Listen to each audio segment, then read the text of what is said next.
All right, guys, welcome back to David F. House Podcast, episode 173, I think.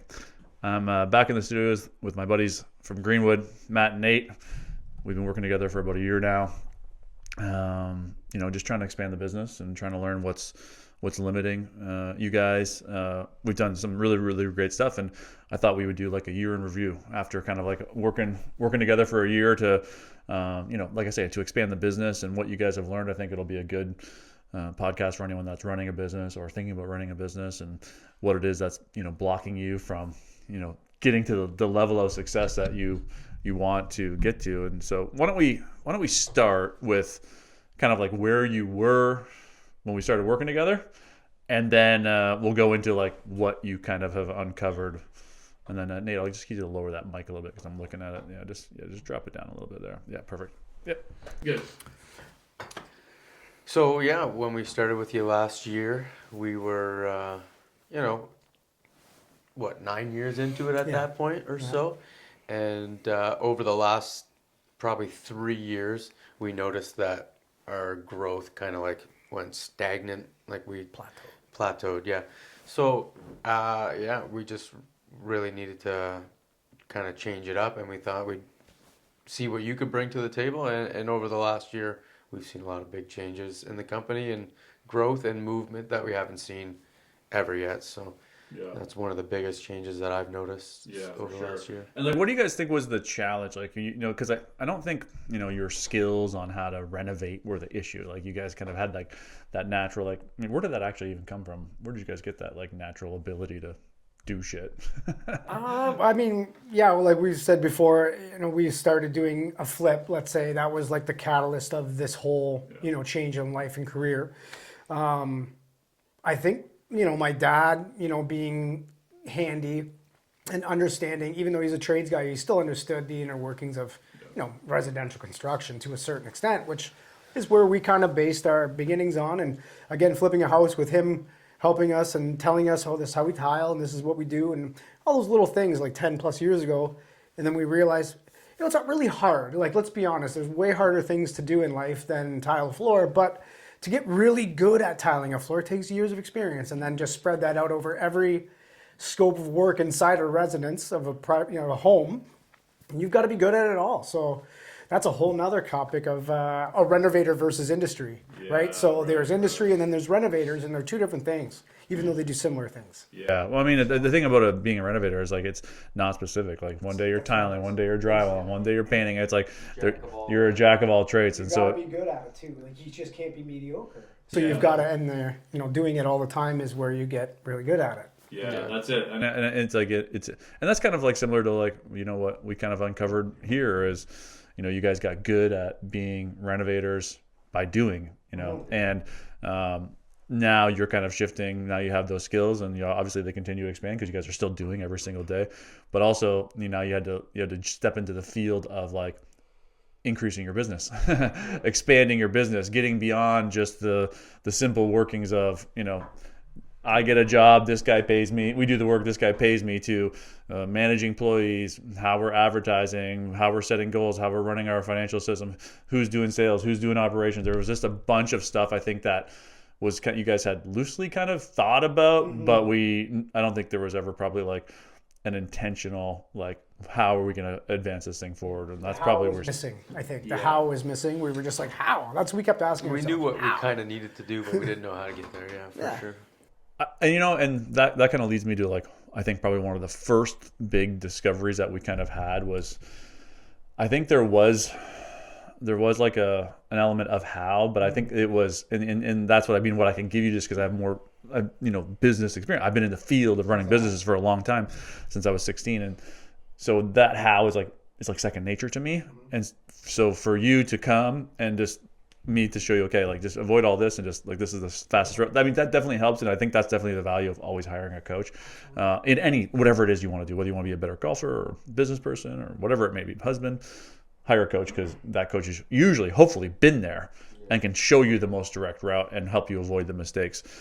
But I think the other thing for you guys was there was like in the search for the how, that was the result of like some internal self-doubt.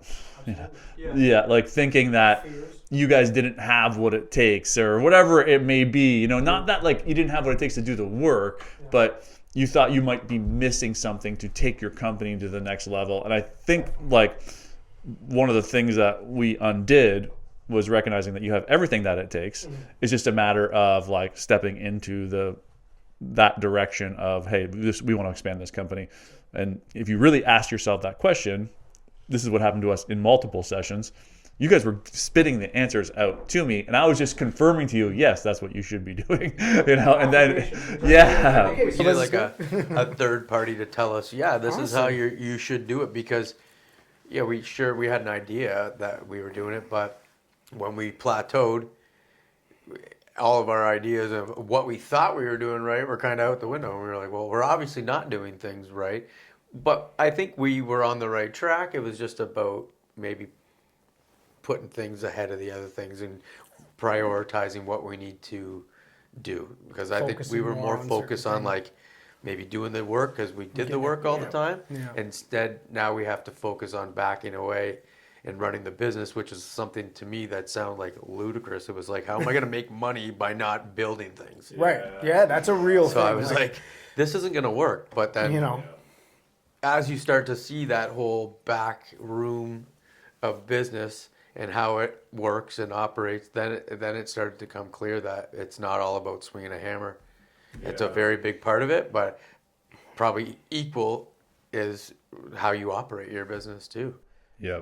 I think what we did was we created, in the beginning it was weekly, and then now we're bi-weekly, but it was like head up time, like it was like set in stone. Hey, we're meeting every 2 weeks, and we have to have this head up time of like what is happening in the business. And I think also with that head up time, because I think one thing you guys probably didn't have in the past was you didn't have a lot of head up time. Yeah. It was a lot of head down, do the work, trying to get the business. If business slowed down, it was about trying to get more business. If business got too busy, it was about making sure that we delivered, and like there was this like we talked about it in the first podcast, this expansion and this contraction. Like you would go, you get a bunch of business, then all of a sudden you were like overwhelmed with the amount of business you had, then you'd have to come off the sales end of it to try and to deliver on all the shit that you sold.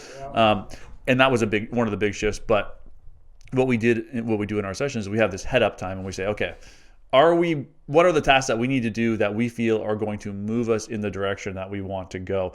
And then one of the other things that we had to do in those sessions was just find, well, what is the direction that we want to go? Right? Because I think a lot of business owners, and you guys can probably like expand on this, want to make their businesses bigger, but they're not intentionally, or grow them, but they're not intentionally like tracking whether they're climbing up that mountain or not. Like we are loosely, like you guys were where I was when I was running trails.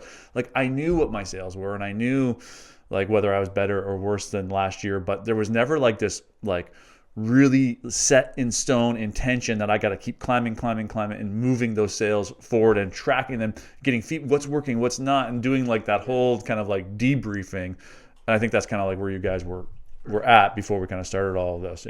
Yeah, trusting the process, I think, is probably a term we hear all the time. Yeah.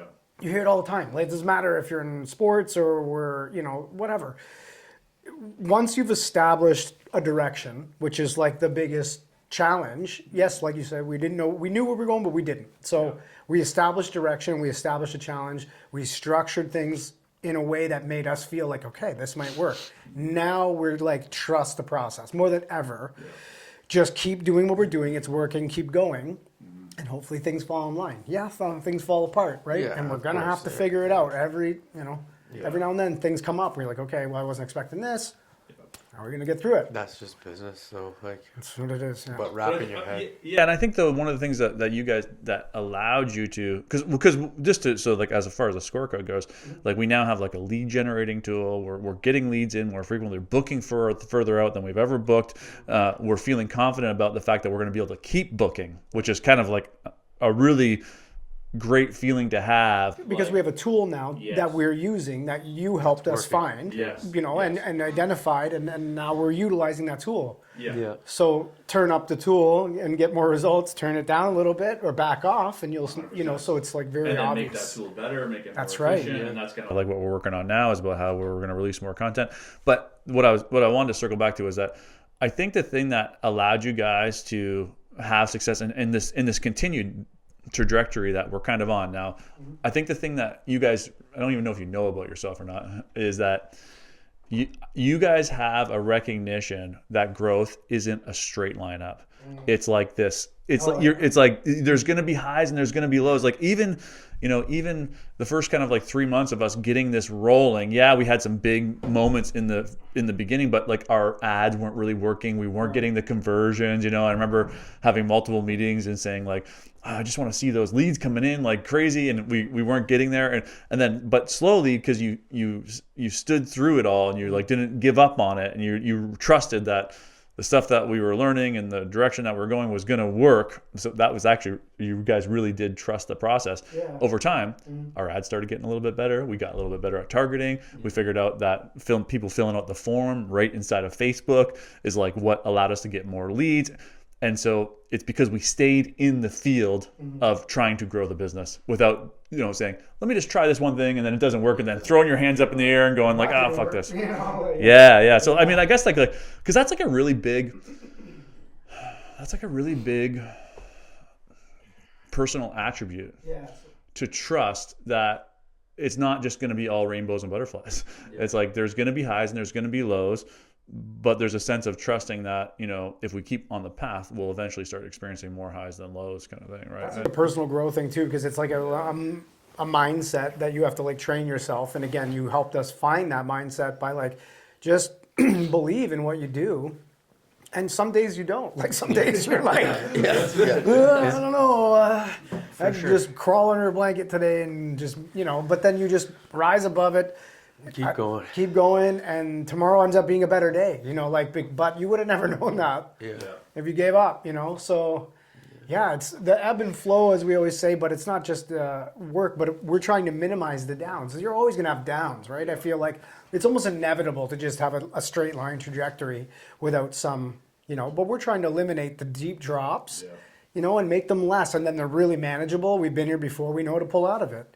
And that's a huge thing to not have, and a huge thing to have. And I think an important thing for you guys too, which is another like, I personally feel like, yes, the strategy that we've given you and like the creating more content, like that's all been very practical, tangible stuff. But I really think that the real changes have happened from like from you guys personally, right? Because I think it would be easy to kind of categorize you guys as before as more focused on the bad in a little bit, like it was things go wrong, and especially as a partners, like brothers and business partners, it was very easy to like riff off of each other and be like, oh, this guy didn't pay us, and this Focusing on the bad stuff. and then you feed off of each other, and it kind of then it brings more bad into your life. But what you guys have done a good job of is lowering the noise of that and recognizing, hey, there's a lot of good that's going on as well. And being aware even of the voice that's bad. But then the third part of it, and this is like would be for any partnership or relationship, is recognizing how your mood is affecting the other guy, right? Like one of the examples that Matt and I talked about is like, how when he gets stressed and worked up about on the job and he vents it to you, that was unconsciously taking your foot off the gas of sales, because you're unconsciously saying, Matt can't handle what's going on. Even though he was fine, he was just venting in the moment, had a bad day. But to you, you're like, whoa, I don't want the customers to start getting pissed because we're not delivering. Yeah, or and so maybe I'm like, he needs backup, or he shouldn't have to go through this alone. I should jump in and help him. There we go, yeah. And that's the truth, because we're not just brothers, but partners. If you're a good partner and your partner's going through, can we swear? Yeah, Your partner's going through some shit. Yeah. You want to help them. Yeah. Brother, friend, partner. So if they're having a bad day, your initial reaction or action is to help solve the problem. Have the back, validate what they're upset about. F them. Very easy to do. But That now just leads you down a path to get into focusing on the negative. That's which it. is, if you can just block the negative out and just go, this is just normal. Like at this point, 10 years in, now I know I could get a phone call at 6 o'clock at night that changes my mood like that. And then now it's my turn to fix it. You know, I can't look to you. You've given me the tools, and now I have to like learn to tone it back and just approach it from a way that's going to fix it instead of just keep getting more upset. Adding gas to the fire that's already him going, upset, right? and then getting my wife upset, and it's, you know, it's just like, why? So just try to like, first off, deal with yourself, slow down, take a minute to breathe, and then try to deal with the issues, because that's just going to continuously happen each week. And a year ago, that might not have happened though, right? Like for you, for me, Yeah, it would no, if I I would have just lost got my upset. marbles, And like you said, almost we would have stayed in the negative and focused too much. And then, there'd be some positives, but we're really bummed about all the negative stuff that's happening. So we're trying to, how do we get through this? And now it's honestly mindset of like, we're going to get through this. I'm not worried about it. Just move on. Me too. We used Right? to say Flow a lot. it off. Like get it off you and watch how the problem just solves. And you're just, For sure. I don't know. Like we used to say a lot. We'd always be like, "Well, that'll never happen to us," or "Oh, of course that happens." You know, that it's just how it goes for us. That's what happens to us all the time. It's like right? if you sit there and you're the victim all the time, how are you ever gonna be able to stop and look back at all the good things that are happening? Because at the end of the day, when I take a step back and look, there's a lot more good than bad that's happened. But of course, you're gonna have to take some bad with the good, and that's just kind of life in general. Yeah, 100%. And I think that like just bringing awareness to that was pretty much. I didn't have to really do too much with you guys, you know. Like we brought awareness to the fact, hey, this mindset is around, and I think what you guys have picked up on and have learned now is that. Is like what you think about most shows up. And so if you're constantly thinking about all the bad and everything that doesn't go right, then it's like that continues to show up in your life. The second you just brought awareness to that and then naturally dialed it down because you started noticing, right? So as you notice it, it's almost like it's like a deer in headlights. It kind of just stops, right? Then you start recognizing like, hey, everything's going to be fine. And I think this is where a lot of people in just day-to-day life, because of that mechanism inside of us, like that is like a primitive part of us to look at the bad. That's how we survived. Like we looked at the like setting yourself up for bad stuff so you're not so shocked or upset when it happens. That's essentially what we're doing. It's how we survived. Though. Yeah. You needed to observe the bad. You needed to know that that animal would eat you, that plant would kill you if you ate it. Like so you had to be vigilant, looking for the bad at all times. But now in today's day and age, like that mechanism is still at play, and if we don't pay attention to it, it'll rule our lives unconsciously, and then we'll be living like this bad life. But then once you step out of that, you go, wait a second, like life isn't actually that bad. Like look at the things that are continue to kind of just unfold for us and are flowing into our lives. That goes into gratuity. Like we've talked about being grateful for everything that you have. It's very hard some days because you're trapped in the negative and you're like, but when you step back and go, man, look at my family, look at my house. You know, I got, you know, and we're not rich, but we're just appreciating what we have. That some don't, right? And we're sitting here bitching about stuff that kind of doesn't even matter in a sense. It's hard to do that though. It's not easy to do that. To have that self-awareness and to be like, hey, just appreciate what we got right now. Because we're always striving for more, right? And then we can go into whole manifesting things. That's a whole nother thing that I'm like opening my mind to. You know, we don't have to get into that because that can take some time. But that's opened my mind. But what I want to say, though, we come from a masculine field of guys that are like, I'm not going to get into a mindset, or I'm not going to, you know, like, we were never taught that way. You were just taught to put your head down and keep going. And, you know, but now we're like in an age where it's okay to step back and actually connect with I don't know, the universe, yourself, or it's not looked down upon in a way, or you don't feel weird, because you know, coming from trades or working on a construction site, that was never something that was taught to you as a kid or talked about. Your foreman didn't come up to you today and tell you how are your feelings. Right? Yeah, but I think the other part about that is that it doesn't even have to be overly like outward. Like it is pretty much, most of it is introspection of awareness. Like honestly, like bringing awareness is probably the most important that I thought. Because if you don't even have it in your conscious, in your brain, that this is a thing, it's It's How not is a it thing. Yeah. Until you realize it's a thing, and you're like, oh shit, That's been a thing all this time. Yeah. What you just said there is it. It's like once you bring awareness, then all of a sudden you realize, holy fuck, how much was I saying all this negative shit to myself? We were just talking about it. We're recording videos, right?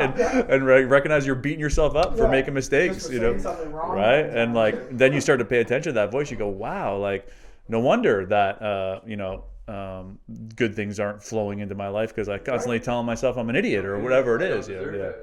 Yeah. No, and so that's why I think like for you guys, it's been like that has been a big part of it. You know, it's just like these internal realizations because they make like critical shifts. You know, in all areas. It's like it trickles down into your staff and into even what you put out to your customers and to your advertising. Like all of it, it trickles down from obviously from the source, which you guys are at the top of that thing, right? And I think like with respect to like, you could describe all of this as like, like this big giant step back, both business, personal, spiritual, everything that we've done. Mm-hmm. And it reminds me of like this like story. It's like someone goes up to a master and says like, hey, how long do I need to work to be a master like you, like a meditation master or whatever?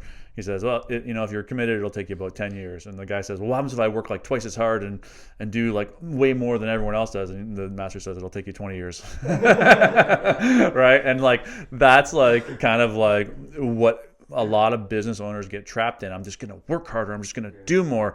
But if you never take this step back to be like, okay, well, what's actually blocking me from moving to higher levels of success, of worth, of happiness, of joy? If you don't ever take that look, then you get trapped in that cycle. And that's what I would kind of describe what we've kind of done here. Because you guys were kind of in like, we just got to do more. Yeah. And it was like, actually, it wasn't about doing more. It was about doing the proper things. Yeah. Right. Yeah. And that's one of the things that I struggle with was if we were slow, it was in my head that I had to be doing something. Yeah. So then I would beat myself up that I'm not doing enough and this is why we're slow.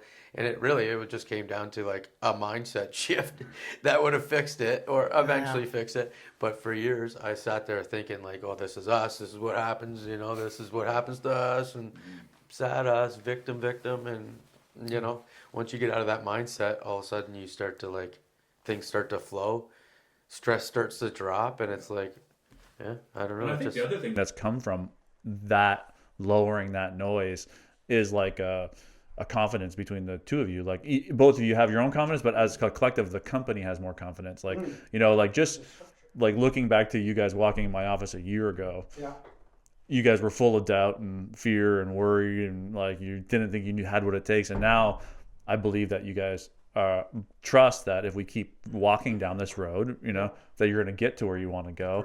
And also, I think you have a greater trust in your ability to deliver to the customer, your ability to sell the customer, your ability to articulate what it is that you guys do, a greater ability to handle the negative when it does show up, because it's going to show up. Like there's going to be, people aren't going to pay. Like there's going to be problems, especially in the construction world. There's going to be problems, but I think you guys just have a trust that it's all going to be fine, and you're going to be good no matter what, kind of thing. And that I think has like been like a huge like shift. It's like you guys. I feel like you guys believe now that you're businessmen. I believe that. I'm like, it's such a true thing. Like I always tell myself, if I could go back and do it again, what would I do? And I'd go back to be into business. I would study business, because anyone can learn these residential skill trades.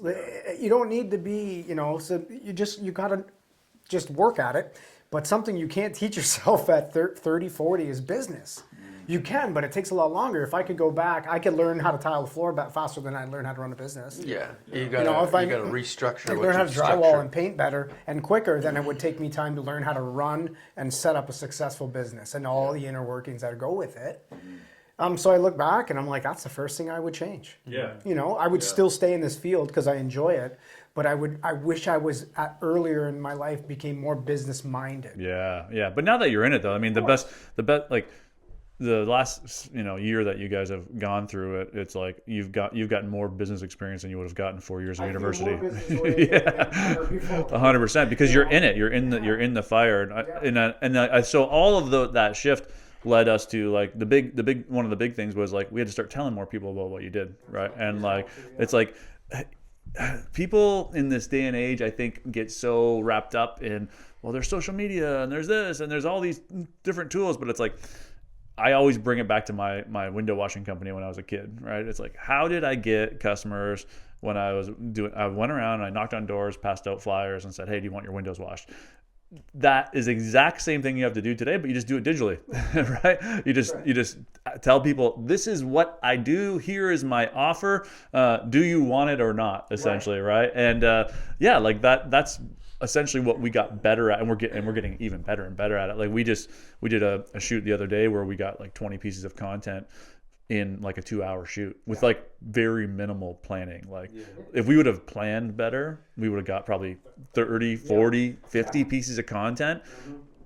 I mean, you guys were struggling to put out like 1 or 2 pieces of content a month, and now we're at a place where we might be putting out 30 pieces of content a month, which is going to be insane because it's about knocking on more doors. Essentially, it's about telling more people about what it is that you do. And like that's I think where a lot of people get wrapped up in business, that it's complicated, and it's like, it's really not that complicated. It's tell everybody about what you do, find a way to tell them, make sure you can deliver on the thing that you're selling, right? And then control your costs, really, is what it comes down to.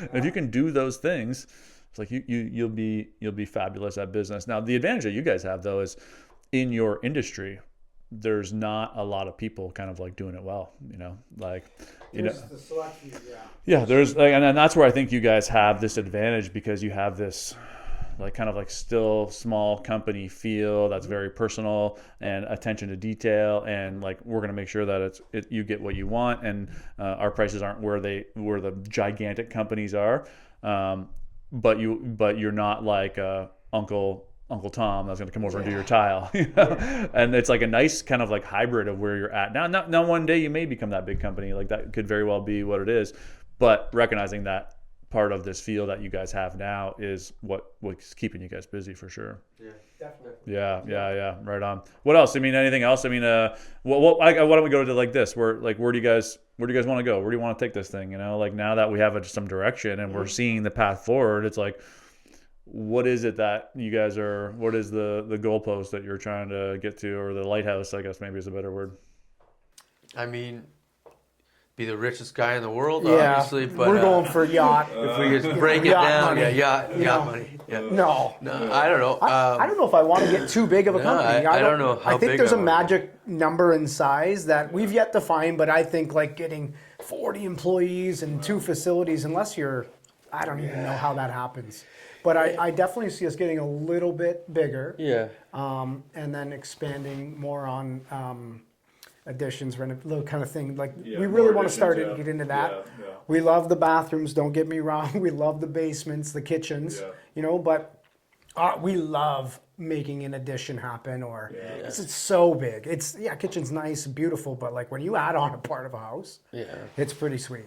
Yeah. So I think you're seeing more of that too, right? With people are, the market's in a weird place, and things are expensive. So people may be looking at, either taking their current house and expanding it, or buying a smaller house and then putting an addition onto that as well, right? And I think the biggest thing is a lot of people are thrown back by the costs associated. That's what I find the shock is. Unless they've done their research, then you know. Yeah.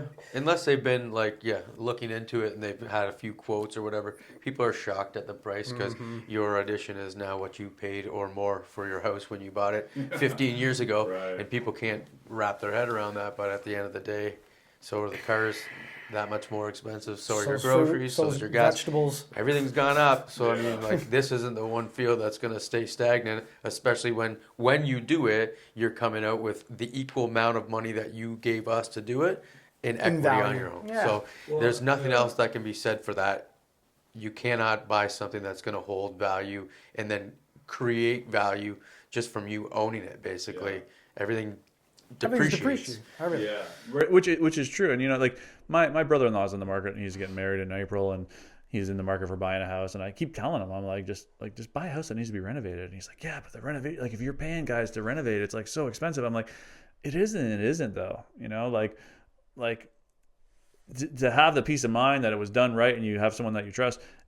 And like, let's say, like I said, like maybe you buy a house because they're looking at houses. Like he can buy a house for like 1.2, that's done and nice and new, or you could buy a house for 800, right, and renovate it with $150,000-$200,000 renovation. Now he's got $1 million in, but he's got everything that he wanted, right? And even in the 1.2, there was still stuff that needed to be done, you know, And stuff that might be done that's not done properly. Yeah. And now he knows that what he wanted done is done, and it's done right too. Yeah, yeah, and I think people get hesitant on like when it comes, and you know, like that's probably one of the things that you guys have had too, like that has allowed you to have success, and you could apply it right to renovations. Is like you recognize that there is like a level of money that needs to be spent. Like, you know, like my coaching is not cheap. Like we had the example of the what do you call it, the editor the other day. Like I sent it, like I edited the one thing, and I was like, this is gonna take me freaking forever, and I'm not an editor, right? And I said, I got this guy, I sent him the thing, it was like $800, it was like 600 US, and I was talking to Nate at the time. He was just like, yeah, do it, because you just understand, like, hey, we got to spend some of this money, right? And that has, I think, partly because you guys have been shifting out of like this scarcity mindset and recognizing, hey, if we spend money on advertising, if we spend money on, you know, getting some direction with Dave, it is paying off like more and more and more. And that's kind of like the same thing like when it comes to like a house renovation. It's like if you just put the money in, not only are you going to have the equity, but you're also going to have like the peace of mind of like, you know, walking into this beautiful space all the time. Like I just renovated my garage, and like I turned it into like a home gym, and like my kids got like a gymnastics bar out there. It's like every day I walk into that garage, I'm so thankful for that thing. Awesome. Right? And it's like, I can't believe like this. I'm glad I did this, right? You know, yeah, it is a garage. I never thought my garage would bring me happiness. That's it, you know. And it's like, yeah, did it cost a little bit of money? But like, it wasn't like crazy, right? You know, I had my painter buddy come over and paint it for me, and I put the floor down myself. But it's like it's this great space now, you know, and yeah, and like so it's like that's where I'm like, if you understand the value that comes from putting that money out and trust that it's not going to break you.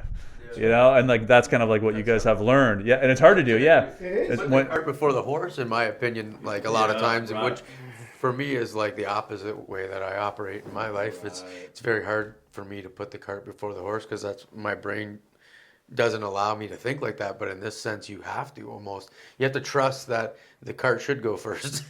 You know. Well, I think that's the word that you used. That what I was going to ask you is like, what do you think is there? It's trust. Yeah. You just got to trust, right? And you got to and the trust. Blind trust. It's tough. It's kind of blind trust, but it's like it's also recognizing that if this goes wrong, I'll still be fine. For sure. You know, you know, like everything's going to be fine no matter what kind of happens, right? It's a mindset that you introduced to us because at the end of the day, you kept saying, well, what's going to happen now? Oh, this. Okay, and if that fails, what happens now? Oh, well, then this. Okay, so what are you afraid of? Yes. Right? And then you go, it's true. What am I afraid of? It's really like, yeah, sure, we lose our company. Worst case scenario, we lose our company. Well, Him and I go back on the tools and we build stuff. Or I'll start another we company. go It's the way like, we started. And there's always we'll probably make more money that way, but be less happy because this isn't what we ultimately want. But at the end of the day, there would be upsides to the downturn of for sure our biggest fear of losing your company completely. And yeah, you can pull positives from it for sure. Yeah, I think I'm glad you guys brought that up because I think that's where a lot of people get trapped in this like doomsday kind of thinking, you know, and people like I remember I had this one client once, and this young guy, and his mom called me and was like, he's not getting what it is that he needs, and I could just sense like all the fear and everything in her. And I said to her, I said, like, what's gonna happen if your son loses his job, right? He has like a good job. And she's like, well, his world will be over.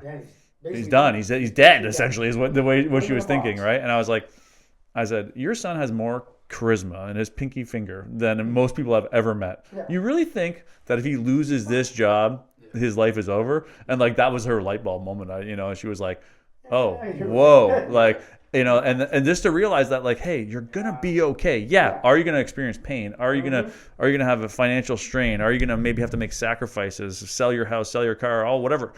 And usually it won't even come to that, but even if it did, you'll be okay. Yeah. And once you wrap your mind around the fact that you're going to be fine, it really takes away that like pressure, and then we start moving into like a trusting of the process. Yeah. So this morning that happened to me. I dropped the check off for the new lease on the shop. Oh yeah, right. It's a 2-year lease, and it literally the moment hit me when I handed him the lease and the checks, and I went, shit, we got to be a business for 2 more years at least. Because what are we going to do now? You can't get out of this lease. Like, you got to buy your way out of it. So it's like, we're going to operate for 2 years at least, and we're going to be operating out of that building right there. Yeah. Whether it's just him and I, or we got a crew and a full company the way we are now, or we're growing.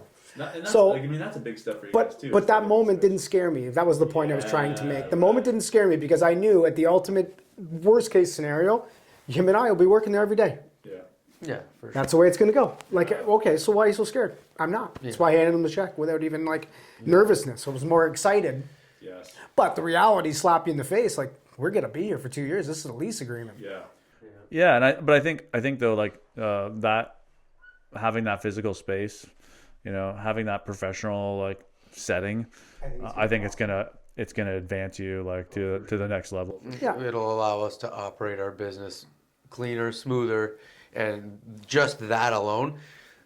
A year ago, I would have been like, well, great, cleaner, smoother. What's that going to get me? Is that bringing jobs in? Is that bringing Paying checks the bills. in?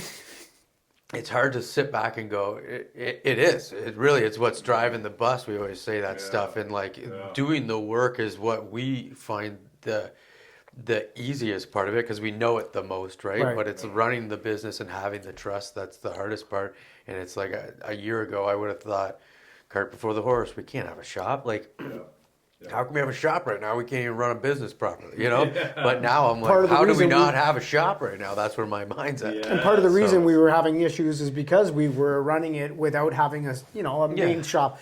And again, we do have a shop, but it's not where we work out of every day together. And I think that's a big thing that's going to be the future of us is being on site, accountable, more over on top of everything. There's just, I could sit here all day and list off 1,000 pros of what we're doing here.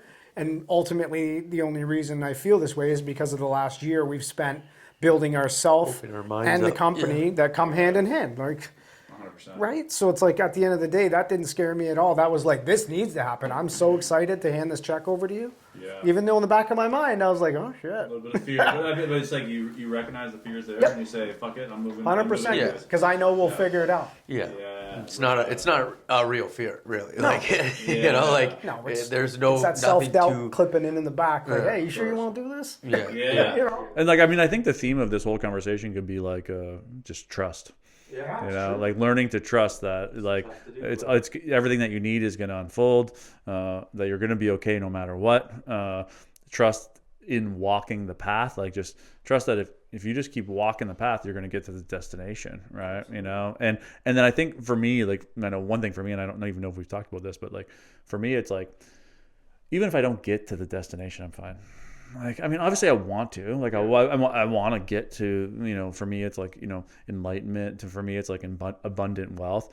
But I know that it's like everything that I'm going to learn along that path, you know, is going to be like, it's going to transform my life. For sure. And you'll Another be grateful tool in your belt. You'll be grateful for wherever you end up. And that's the hugest thing, right? Like, yeah, we can always have these high goals that you have a goal and you might hit it one day, but if you don't, you have enough mindset and like the proper structure in your head to say it's not a big deal if I didn't check that box, but the journey was the best. 100%. And you appreciate those moments. And and it's like and then this is what I've been leaning into more, and like because you hear this shit all the time, like the process, trust the process, it's all about the process, and like, but until you get it, it's true. You don't get it, you know. Exactly what it is. And like I mean, I had this when I bought my Audi. I had it like the Audi to me was like okay, here it is, like this is success, you know. I worked so hard for this. Yeah. This box now. And like it was so fleeting, like the excitement from it. Like it was like maybe a few weeks, and then it was just a thing in my garage. Like it was like just money in my garage, losing money every day, you know. The jet ski. Yeah, the jet ski's like a classic example of that. Right now, I'm gonna sell it. Yeah, exactly. You ride it a few times, and you're like, what the fuck? Then now I gotta fucking winterize this thing.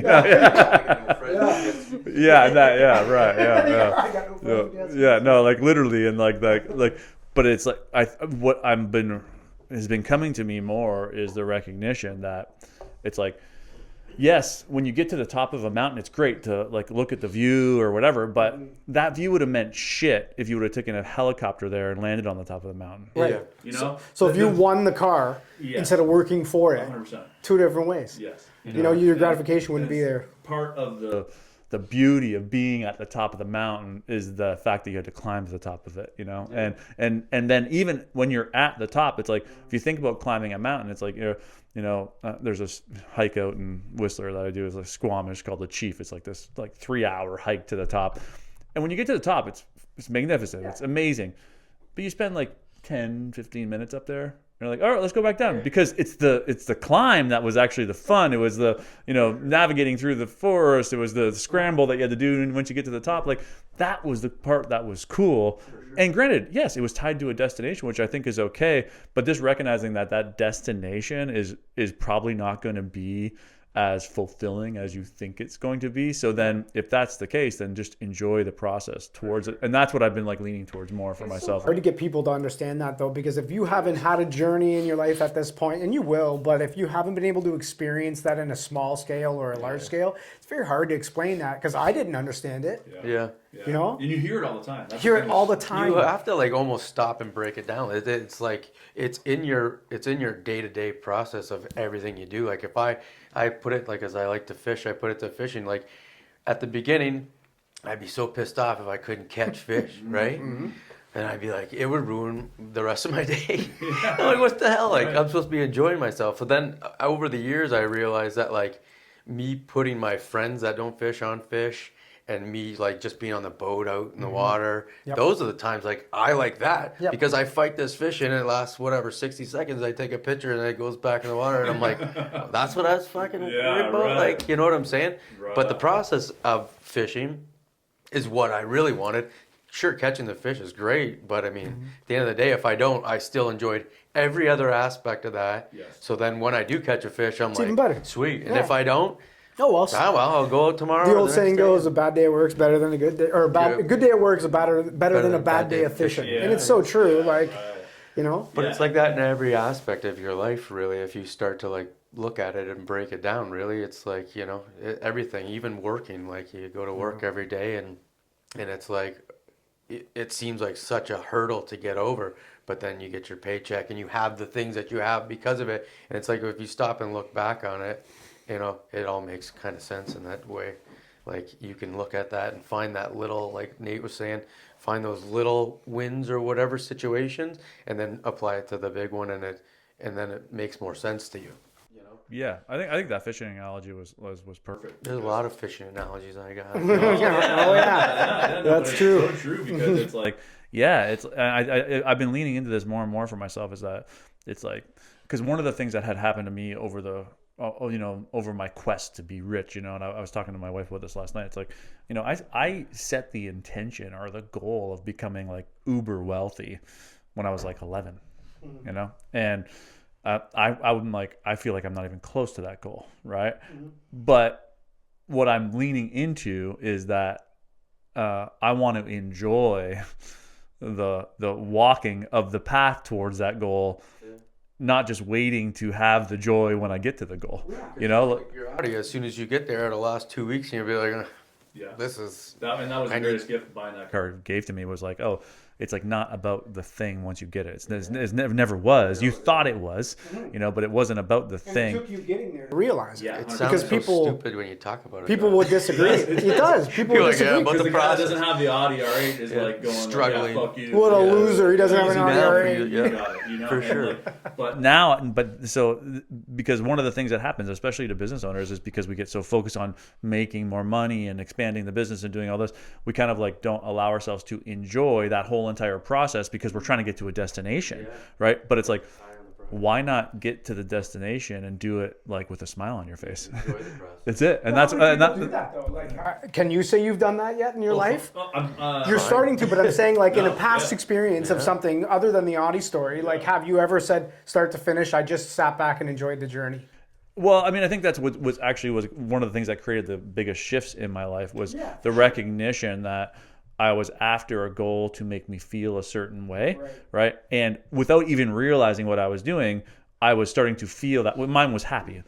I was after a goal to be happy, which was wealth, right? Without realizing it, I started becoming happier. Like I started undoing the trauma and the shit that I went through throughout my life, the grief from the loss of my mother. I started undoing all of that. And as a result, I started becoming happier.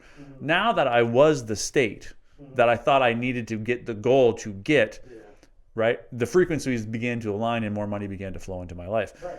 But recently I've gone deeper, which is to recognize that I need to be conscious at all times if I am not in a state of like joy and like happiness and like just loving life.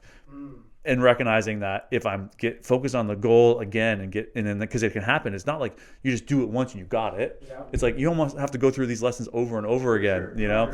And so yeah, and what I've been just leaning into now is just like just have fun all the time, because that's really what life about. Because like if you can say, hey, yeah, I walked this path towards abundant wealth, you know, and whether I got there or not, but I had fun the whole entire time. I loved my life the whole entire time. It's like, what did you lose? You didn't lose fucking nothing. I always think of learn. You got to put a tool in your belt. You know, like, that's all you did, really. I just think of the feelings like, if for you, let's highlight what you have, and if you think about, fuck, I own Longavita. Yeah, right. My wife owns a tattoo parlor. And you step back and you look at all the stuff that you just go through your life having, and you actually go, holy shit, that's pretty good. Yeah. You know what I mean? Like we do it. Yeah. We don't think, well, we built a rental and we own 2 units and it's on a big property and we could grow, and we forget about that place because life just goes like this. And then every now and then I'm like, yeah, we got a company that does pretty good and we own a property we built. I'm like, I always forget about these achievements we've got. I'm not bragging in any way because we worked hard and sacrificed a lot to make these happen. And still do this and still suffer sometimes from The point is I don't really appreciate the good as much as I should or have been in the last year, really opening up to just like step back and appreciate the stuff you have, man. For sure. Like, you know, like if you're constantly moving a goalpost and you're constantly never happy, then it's like you're gonna die and go like, what the fuck was I so miserable for? Yeah. You know, like you could being unhappy, chasing a dragon. Plus it trickles down to like parenting and like friendships and coaches and just like how you deal with a son or a daughter, and then you know your mindset's changed, so now I can share them at a younger age now. Maybe you won't be 40 when you figured out some of the really things you wish you figured out long ago, right? Yeah. You talk about your daughters all the time and how you like use these methods with them now. And you're building blocks for them now on how to cope with stuff later in life, instead of how to figure it out later in life. Yeah. Your dad's already been setting it up. Whether they listen, that's different because they're kids and it's dad and blah, you know how it goes, right? Yeah. But it's always there. So when they're ready to use that tool, which it truly is a tool, whether you choose to use it or not, everyone has it. That's a huge thing. So I've been thinking about it with my son. He's getting older. Your son's getting older, and you know, it's important.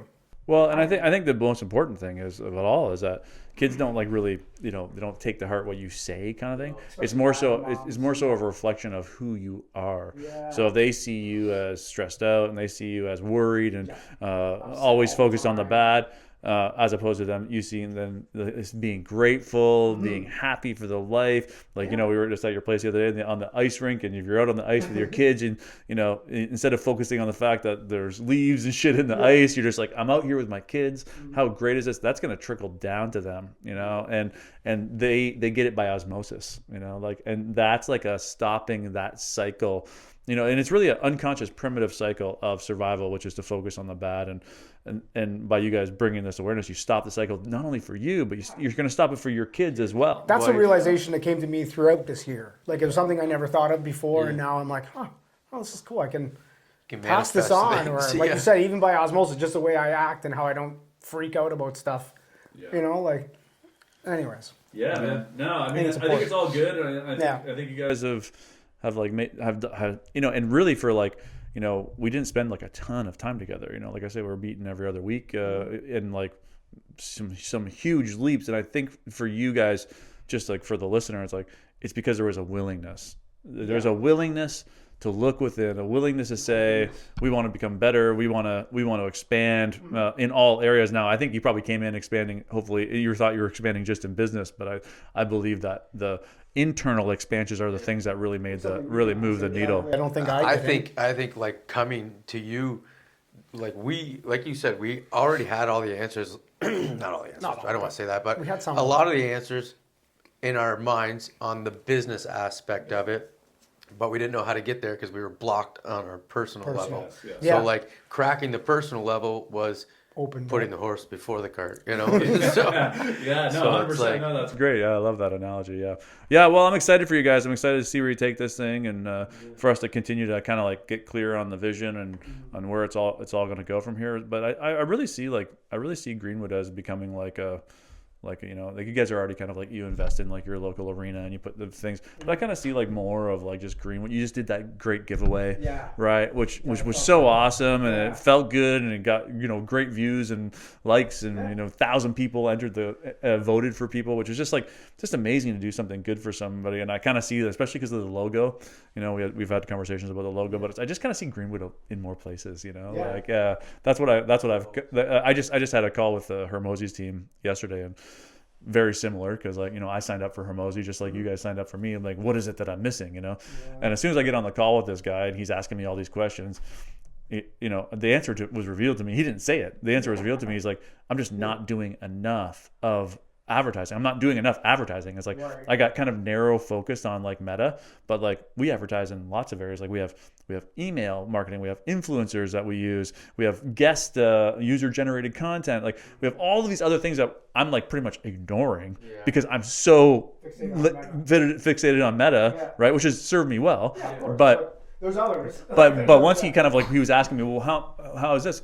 And then he's like, well, what about Google? I'm like, we're running Google's ad. I go to pull up my Google ads. It's not even turned on. And I'm like, fuck. It's like, it was just revealed to me, right? Just by me sitting in front of somebody being willing to say, hey, what is it that I'm still not seeing?